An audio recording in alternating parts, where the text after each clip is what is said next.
بون نكملوا الجزء الثاني. ما كملت لكمش المكونات. انا قلت لكم ندير الكبابه، وندير هذا الفلفل الاسود، وندير قرفه عود، الكسكس يبغي القرفه عود، وندير فلفل احمر، وندير مكعب جامبو ولا اللي كاين.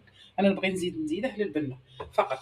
والعنصر الاساسي اللي هو الكسكس. هنا بعد ما نفخناه وخليناه ينشف شويه، ومن بعد نديروه يفور.